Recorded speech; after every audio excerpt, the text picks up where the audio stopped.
Welcome to Man Does Tech, where I solve the problems you didn't even know you had. You start by naming precisely which number details you need and why they matter for your task. Once defined, gather the most authoritative sources available, original records, database exports, and dated spreadsheets, and record where each value came from.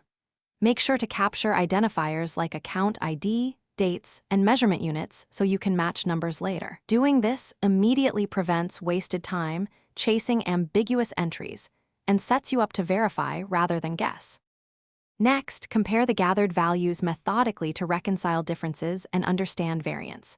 Use side-by-side lists or a pivot to highlight mismatches, then apply calculations like sums, averages, percent change, and unit conversions to see which numbers align. Make sure to track your filters and formulas so you can reproduce results. That's why you document assumptions and transformation rules. Once done, you'll know whether discrepancies are data errors, rounding differences, or legitimate updates that need communication. Finish by producing a clear summary that states the validated number, its source, the retrieval date, and your confidence level.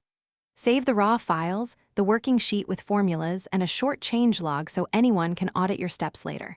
Then share the summary and next actions with stakeholders and assign follow-ups if the value could change. Troubleshooting tip.